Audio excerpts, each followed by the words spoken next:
느헤미야의 귀에 안타까운 소식이 들려왔습니다. 3절 말씀에 그 소식의 내용이 나와 있죠. 그들이 내게 이르되 사로잡힘을 면하고 남아있는 자들이 그 지방 거기에서 큰 환난을 당하고 능욕을 받으며 예루살렘 성은 허물어지고 성문들은 불탔다 하는지라. 사로잡힘을 면하고 남아있는 자들, 이들은 사회적인 약자입니다. 아주 가장 연약한 위치에 있는 사람들이죠. 그들이 환난을 당하고 그들이 능욕을 받았다, 무시를 받았다라는 것이죠. 그리고 그들이 무시받는 것뿐만 아니라 예루살렘 성의 물리적인 환경이 허물어지고 여러 곳이 불에 타서 이렇게 멸망하게 되는 안타까운 소식을 느헤미야가 듣게 됩니다. 저는 이 말씀을 읽으면서 요즘에 우리가 귀로 듣고 있는 뉴스와 많이 비슷하다라는 생각을 했습니다. 이미 여러 가지 매체를 통해서 여러분 잘 아실 거라고 믿습니다만은 우리가 살고 있는 이 조지아에서 한 흑인 청년이 백인 두 사람 부자의 쏜 총에 맞아서 생명을 잃는 그런 사고가 있었고, 또 멀리 미네소타에서는 조지 플로이드라고 하는 역시 또 건장한 흑인이 백인 경찰에 의해서 과잉 진압으로 질식하여 생명을 잃는 안타까운 일이 있었습니다. 그로 인해서 많은 사람들이 지금 분노하고 있죠. 미국 사회 내에 아주 깊이 뿌리내리고 있는 흑백 간의 갈등이 폭발하고 있는 상황입니다. 그래서 분노한 시민들이 길거리에 나와서 항의하고 있고, 그 과정 속에서 경찰서를 불태우는 사람도 있고 방송국을 불태우는 사람도 있고 여러 일반 가게에 들어가서 또 난동을 피우는 많은 상점들이 약탈당하는 참 무법천지로 변해가고 있습니다. 특히 한인들이 이제 흑인들을 상대로 다운타운에서 비즈니스 하시는 분들이 많으시기 때문에 한인들 가게가 굉장히 많은 피해를 입었다라는 소식이 들어오고 있고요.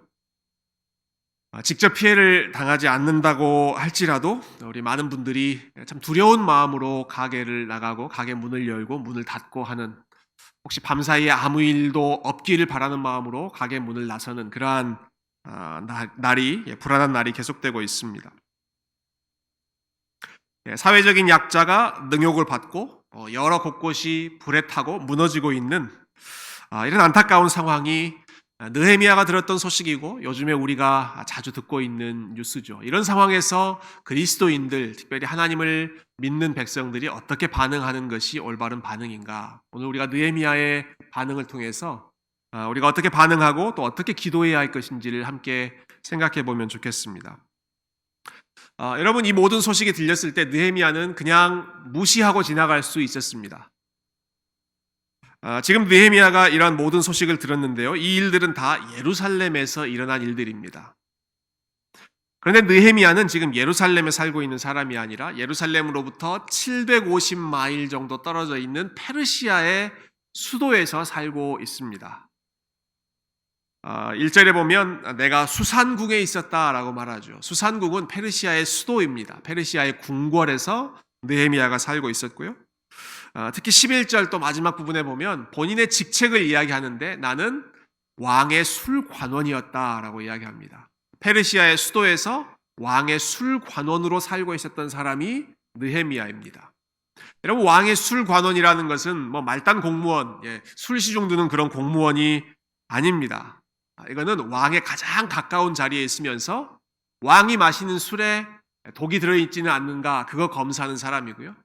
또 왕이 적적할 때에는 술 한 잔 마시면서 아주 은밀한 일까지 같이 상의할 수 있는, 페르시아 황제의 가장 가까운 곳에서 활동하고 있는 고위공직자가 이 느헤미야였다라는 것이죠. 유대인으로서 포로로 잡혀갔던 그곳에서 태어났던 참 이방인, 유대인의 후손이었던 사람이 어떻게 이 페르시아 제국의 심장부까지 들어가고 페르시아 황제의 가장 가까운 거리에서 그를 보조할 수 있는 소위 비서실장 정도의 위치에까지 올라갔다는 사실, 참 놀라운 일이고 느헤미야의 능력, 유능한 사람이었다라고 하는 것을 저희가 잘 알 수 있습니다. 여러분, 그런데 그보다 더 놀라운 일은 이렇게 높은 자리에 있고 이렇게 안정된 자리에 있고 개인적인 영광과 편안함이 잘 보장되어 있는 그 자리에 살고 있던 사람이 늘 예루살렘에 대해서 생각하며 관심 갖고 걱정하면서 살고 있었다라고 하는 것입니다. 페르시아의 심장부, 페르시아의 수도에 있으면서 멀리 떨어져 있는 예루살렘 변방 지역에 있는 일에 계속 관심을 가지면서 소식을 귀를 촉각을 곤두세우면서 그곳에서 무슨 일이 일어나고 있는지를 늘 주시하면서 살고 있었다는 것이죠.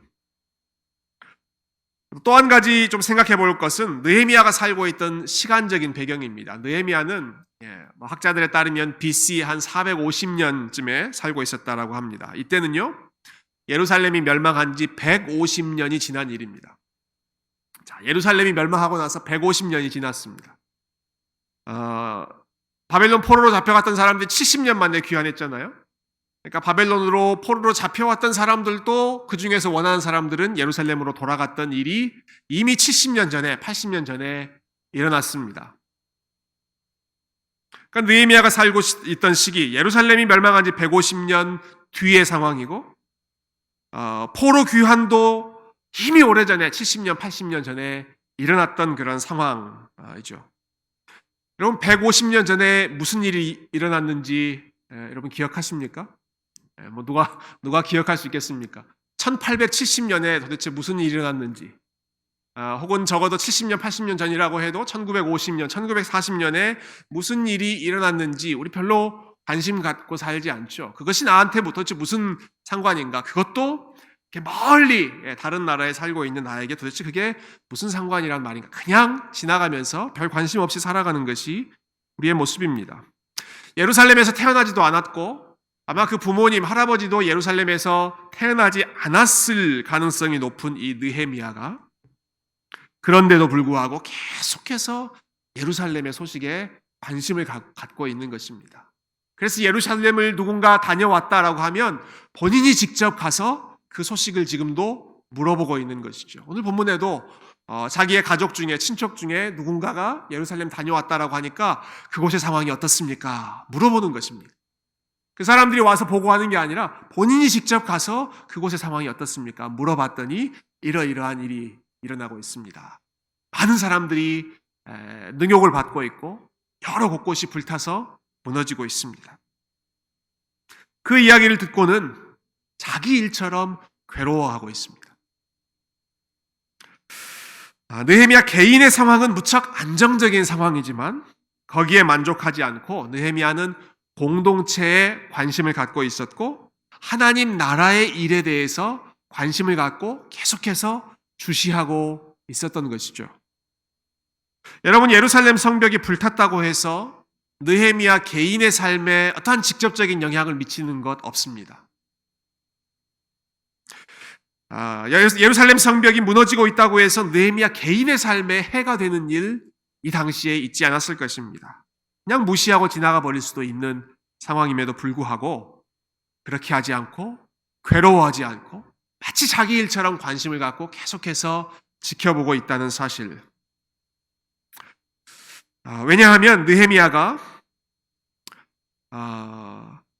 하나님께서는 이 상황을 어떻게 보고 계실까 하는 것을 계속해서 고민하며 생각하며 살았던 사람이기 때문에 그렇습니다. 단순히 느헤미야 개인의 관점에서 그 상황을 바라보는 것이 아니라 하나님께서 예루살렘에서 일어난 일을 어떻게 바라보고 계실까? 그곳에 있는 사람들에게 일어나고 있는 일들을 하나님께서 어떻게 생각하고 계실까? 이런 일들을 당하고 있을 때 하나님의 마음은 어떠하실까 하는 것을 느헤미야가 계속 고민하며 하나님의 마음을 느끼며 살아갔던 사람이 느헤미야였기 때문에 하나님 나라의 관점에서 그 모든 소식을 지켜보고 지금 바라보고 있는 것이죠. 우리 개인의 일만이 아니라 이 세상에서 일어나고 있는 일들을 우리가 하나님 나라의 관점으로 그리고 하나님의 마음으로 보고 느끼고 우리의 일로 공감하는 것이 느헤미야가 우리에게 보여주는 첫 번째 교훈이라고 저는 생각합니다. 우리가 이번에 이제 커버넌트 센터를 리모델링하면서 교회에 있는 여러 가지 간판들을 몇 개 좀 새롭게 준비했습니다. 그 중에 하나가 제가 지난주에 광고 시간에도 좀 설명드렸습니다만은 하나 보여주실래요? 사진으로? 여러분 교회를 잘 못 오고 계시니까 사진으로라도 좀 보십시오. Into the World라고 하는 팻말을 간판에 붙였습니다. 이 팻말은 여러분이 이 장소에서 예배를 드리시고 나가실 때 주차장으로 내려가시기 전에 보이는 팻말입니다. Into the World. 우리가 세상에서 구별되어서 이곳에 모여서 천상의 하나님 보좌 앞에 나가서 예배 드리지만 예배 드리고 난 후에는 마치 예수님께서 변화산에서 그 엄청난 영광을 본 제자들에게 우리가 산 밑으로 다시 내려가자. 그들을 문제 많고 여러 가지 복잡한 일 많은 세상으로 다시 파송하셨던 것처럼 우리도 세상 속으로 하나님께서 파송하신다라고 하는 것이죠. 우리가 세상 속으로 보냄받은 사람들이다라고 하는 그 정체성을 기억하기 위해서 저는 이 팻말을 준비했습니다. 세상이 우리가 관심을 끊어야 할 대상이 아니라 여전히 우리가 계속해서 관심을 가져야 할 우리의 선교지이다라고 하는 것이죠. 또 다른 간판 하나 여러분들께 소개해드리고 싶은데요. 이 간판은 여러분이 어쩌면 자주 보지 못하실지도 모르겠습니다. 이 간판은 카버넨트 센터 앞에 있는 간판인데요. 이거는 이제 EM 형제 자매들 그리고 우리 유스 그룹 학생들이 예배드리고 나올 때 눈에 들어오는 간판입니다. Proclaim grace and do justice. 은혜를 선포하고 공의를 실행하십시오.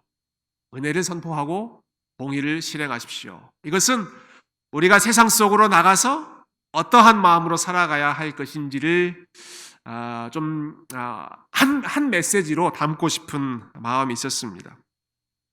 은혜를 선포하고 공의를 실행하는 것이 하나님께서 기뻐하신 일이다.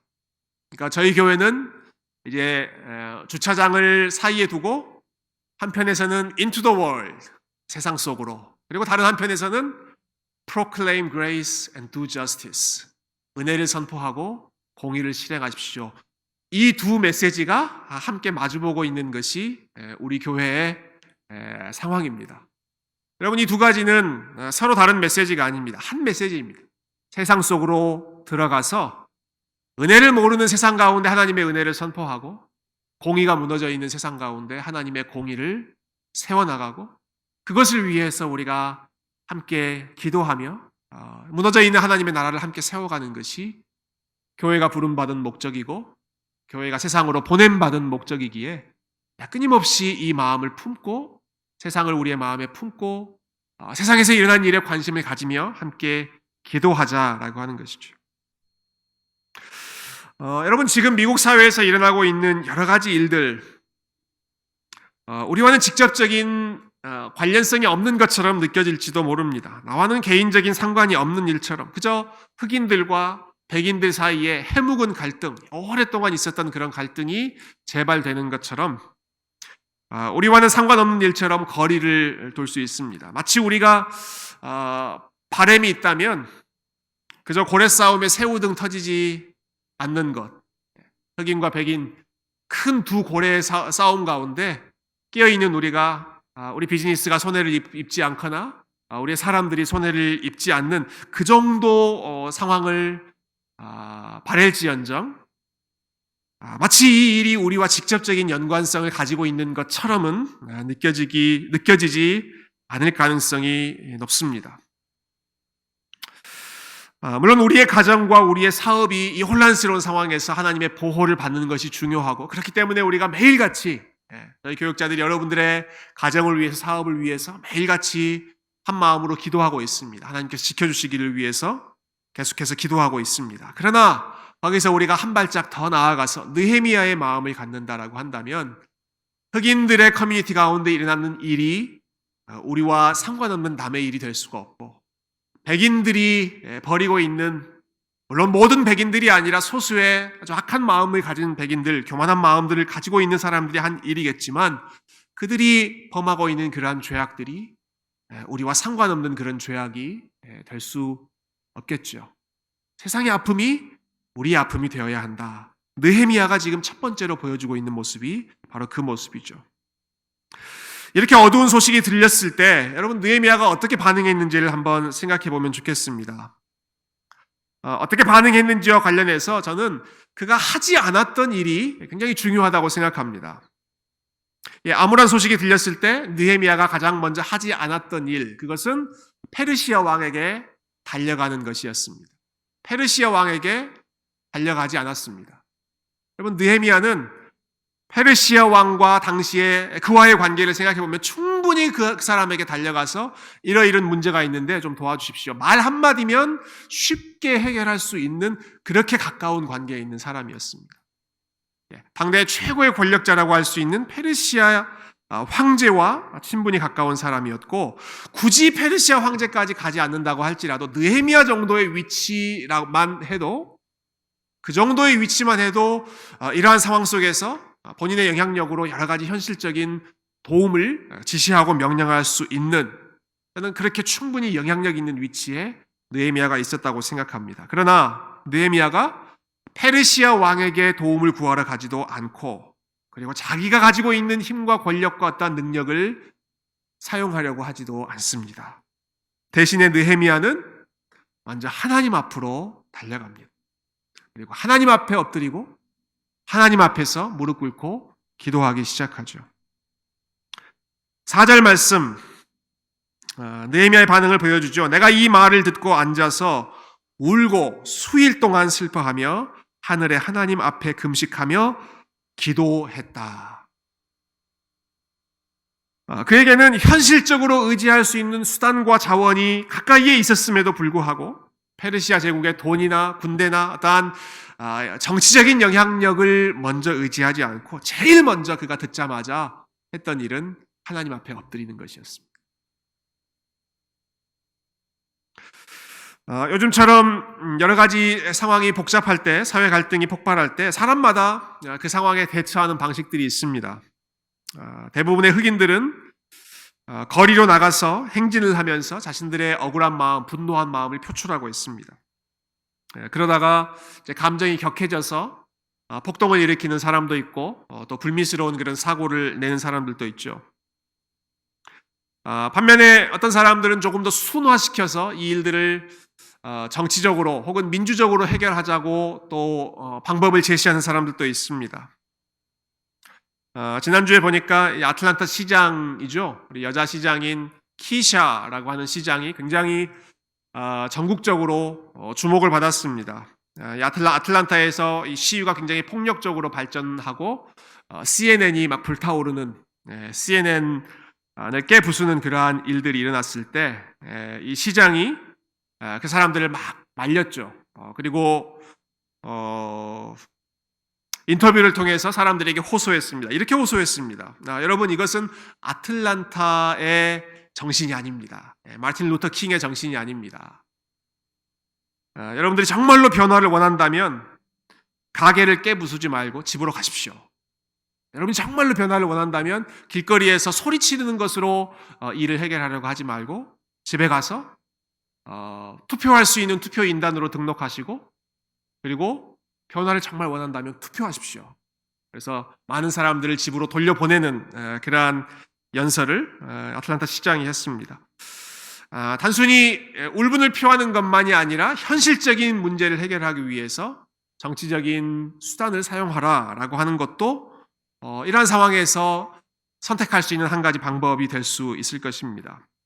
그런데 느헤미야의 방식은 길거리에서 항의하는 프로테스트도 아니었고, 투표를 통해서 단 민주적인 방식으로, 정치적인 방식으로 해결하는 팔라틱도 아니었고, 느헤미야가 추구했던 해결책은 하나님 앞에서 기도하는 것이었습니다.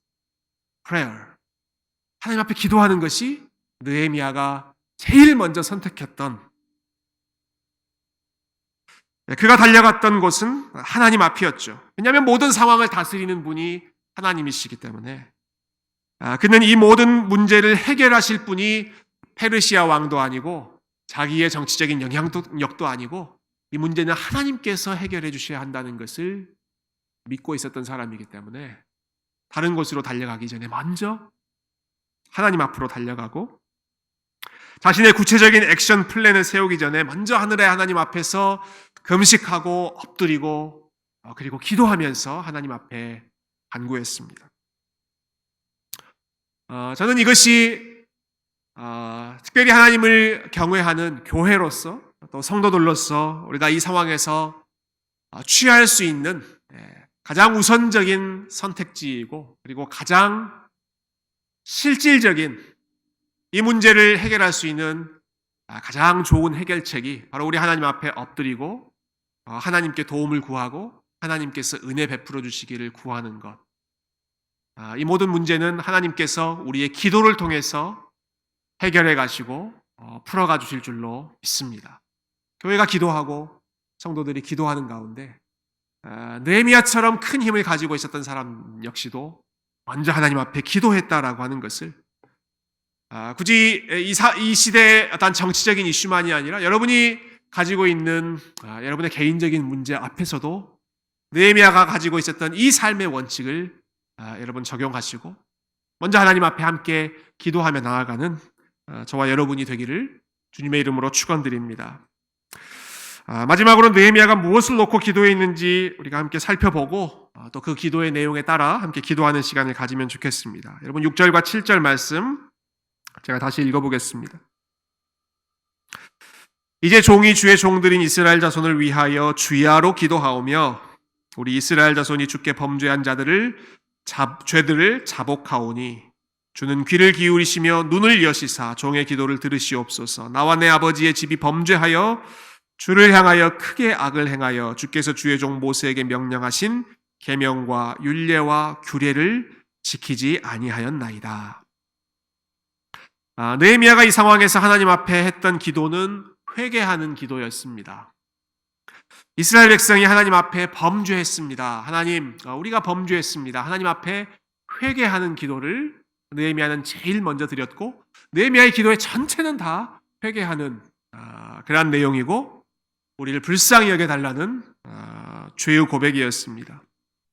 한 가지 특징적인 것은 느헤미야가 이 회개하는 기도를 드릴 때 마치 제3자의 입장에서 기도하는 것이 아니라 마치 본인의 이야기처럼 기도하고 있다는 것입니다.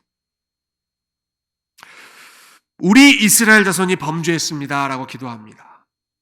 심지어는 나와 내 아버지의 집이 하나님 앞에 범죄했습니다 이렇게 기도하고 있습니다. 나와 내 아버지의 집이 범죄했습니다. 여러분 제가 좀 전에 말씀드렸죠. 예루살렘이 멸망한 것은 느헤미야가 태어나기 훨씬 이전 150년, 200년, 300년 전에 그들이 범죄해서 일어난 일입니다. 느헤미야는 그때 태어나지도 않았습니다. 느헤미야랑은 아무런 상관이 없이 일어난 일이었고 지금 일어나고 있는 모든 예루살렘에 무너지고 있는 그러한 상황들 역시도 하나님께서 이스라엘 백성들의 죄에 대한 심판의 결과로 그런 일들을 행하고 계시다고 할지라도 느헤미야가 직접 그런 일들을 하지는 않았던 것이죠. 어쩌면 느헤미야는 태어나서 예루살렘을 한 번도 가보지 않은 사람이었을지도 모릅니다. 그러나 그럼에도 불구하고 예루살렘에서 일어나고 있는 일이 마치 본인의 죄 때문에 일어나는 것처럼 우리 아버지의 집 때문에 그리고 우리 조상의 죄 때문에 이러한 모든 일이 일어나고 있다는 사실을 느헤미야는 본인의 잘못처럼 인정하며 본인의 죄처럼 회개하고 있다라고 하는 것이죠. 무엇이 그로 하여금 이 모든 일을 자신의 일처럼 자신의 죄처럼 느끼게 했을까?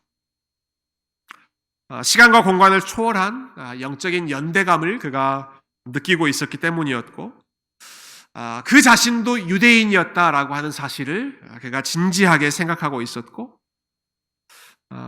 더 중요하게는 하나님 앞에서 느헤미야 자신, 그 자신 역시도 100년 전의 조상들처럼 그리고 200년 전, 300년 전의 조상들과 똑같은 죄인이라고 하는 사실을 이러한 고백을 통해서 동일시하고 있는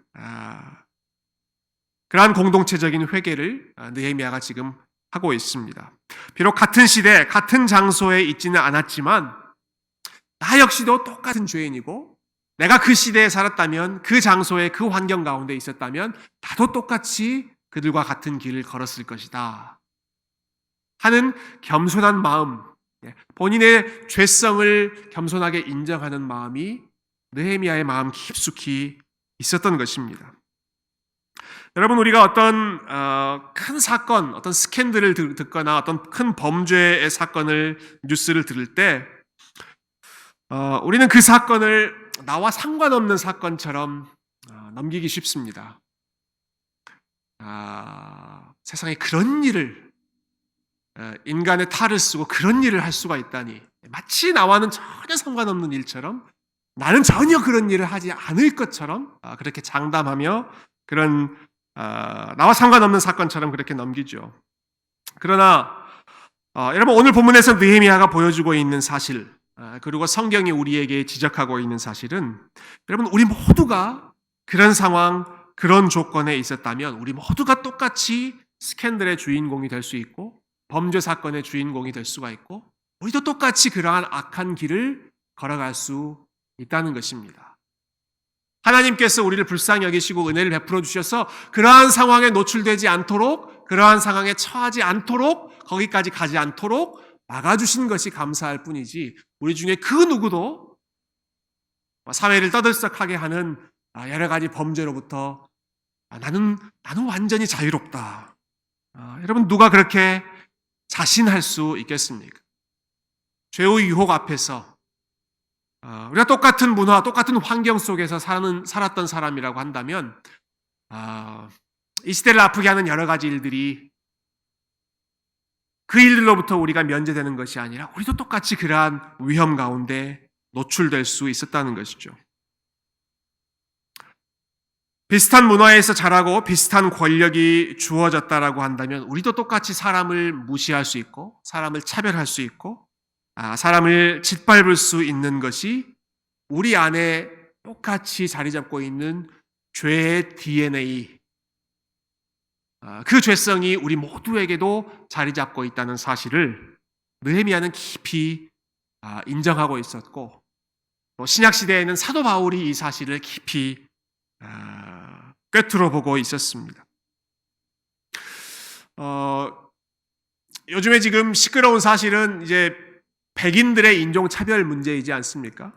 우리가 흔히 이제 인종차별하면 이제 백인들이 흑인을 차별하는 것처럼 생각하지만, 여러분, 인종차별이라고 하는 이 죄가, 이 이슈가 과연 백인들만의 일인가 생각해 본다면 우리 역시도 그로부터 자유롭지 않다는 것을 정직하게 직면하게 될 것입니다. 말씀을 준비하면서 떠오르는 사람이 한 명 있었는데요. 제가 필라델피아에서 함께 한 3년 정도 같이 사역하던 목사님이셨는데, 이분이 EM 하시던 부목사님이셨어요. 프레드 포러라고 하는 목사님이셨는데, 이분이 아버지는 흑인이셨고 어머니는 한국인이셨습니다. 굉장히 특이한, 또 특별한 그런 백그라운드를 가지고 있죠. 흑인 호녀라로 태어나셨는데 또 성장하셨는데, 이분이 언젠가 그런 이야기를 하시더라고요. 자기는 어느 그룹에서도 환영받지 못했다. 백인 그룹은 당연하고, 백인이 봤을 때는 그 사람은 흑인이었고, 흑인들 그룹에서도 흑인들이 보기에는 You are too white, 너는 너무 하얘. 그래서 자기 흑인들 공동체로 받아들이지 않았다라고 하더라고요. 그런데 그 다음에 한 말이 참 안타까웠습니다. 그러나 내가 제일 소속될 수 없는 곳은 어머니의 나라 한국이었다. 참 가슴 아프지 않습니까? 자기를 제일 불편한 눈으로 보던 사람들은 한국 사람이었다라고 하는 것입니다. 한국 교회가 자기에게 제일 색안경을 끼고 바라봤다는 것이죠. 그 사모님이 한국 1세셨어요. 한국 1세. 이제 여기 유학 와서 우리 그 목사님을 만나셨는데, 그분도 비슷한 이야기 하셨습니다. 그분도 아주 좋은 믿음의 가정에서 성장하신 분이셨지만, 가족들에게 처음 남편을 소개하는 것이 무척 부담스러웠고, 특별히 한국 사회의 분위기를 알았기 때문에 정말 힘든 일이었다라는 이야기를 하신 것이 기억납니다. 오랫동안 한국이 단일 민족이다 보니까, 물론 지금은 국제 결혼하신 분도 많아지고 호녀라도 많아지고 다문화 가정도 많이 생겨서 그런 부분에 대해서 우리가 좀 더 자유로워지긴 했습니다만은, 우리 안에도 여전히 인종에 대한 적지 않은 편견이 남아있다는 사실을 부인할 수가 없습니다. 여러분 혼혈 아들 중에 혹은 백인 혼혈 아이를 보는 시선과 흑인 혼혈 아이를 보는 시선이 동일하십니까? 아니면 우리가 우리보다 못 사는 나라의 사람들을 대하는 태도가 우리보다 선진국이라고 생각하는 사람들을 대하는 태도와 똑같을까요? 저는 그렇지 않다고 생각합니다. 이 인종차별이라고 하는 문제가 단순히 백인들만의 문제가 아니라 혹은 흑인들만의 문제가 아니라 여러분 흑인들도 억압받는 것만이 아니라 흑인들도 인종차별 많이 한다는 사실을 아실 것입니다. 다른 민족들 차별하는 거 흑인들도 똑같이 합니다. 그러니까 이것은 어떤 인종이냐의 문제가 아니라 모든 인간이 똑같이 가지고 있는 문제입니다. 더 깊은 본질을 우리가 생각한다면 한 사람 한 사람 각 사람의 인격을 우리가 하나님의 형상으로 보지 않고 각 사람이 가지고 있는 외모나 조건이나 어떠한 상황들 그 사람 가지고 있는 외형적인 조건을 바탕으로 그 사람을 존경하거나 차별하거나 하고 있는 인간을 차별하고자 하는 때로는 무시하고 때로는 그 앞에서 굴종하는 그러한 모습이 모든 사람의 마음 가운데 같이 있다는 것이죠. 여러분 이것을 막기 위해서 다양한 시도가 필요하겠죠. 개인적인 노력, 사람들을 사랑하는 노력도 필요하고 이러한 범죄를 막는 사회적인 제도도 필요하고 여러 가지 방법들이 필요하겠지만 결국 이것은 영적인 문제이기 때문에 하나님께서 은혜를 베풀어 주시고 사람을 차별하고 사람들을 억압하는 인간의 마음을 하나님께서 억제해 주시고 각 사람의 마음이 각 사람의 눈이 한 사람 한 사람을 하나님의 형상으로 볼 수 있는 그러한 거룩한 시각으로 바꾸어 주실 때에만 이 사회의 갈등이 봉합되고 서로가 서로를 차별하고 무시하고 미워하는 그러한 온갖 종류의 인종 간의 갈등, 사회 계급 간의 갈등, 모든 종류의 갈등이 치유될 수 있는 유일한 길은 하나님께서 우리를 불쌍히 여기시고 우리의 마음을 예수 그리스도의 마음으로 바꾸어 주시고 십자가에서 유대인과 이방인을 한 몸으로 한 가족으로 회복시켜 주셨던 그 예수 그리스도의 십자가의 정신을 이 땅 가운데 허락해 주실 때에만 우리가 보고 듣는 이 모든 악한 일들이 잠잠해지고 다시 하나님을 두려워하는 그런 공의로운 사회로 평화로운 사회로 회복될 수 있을 줄로 믿습니다.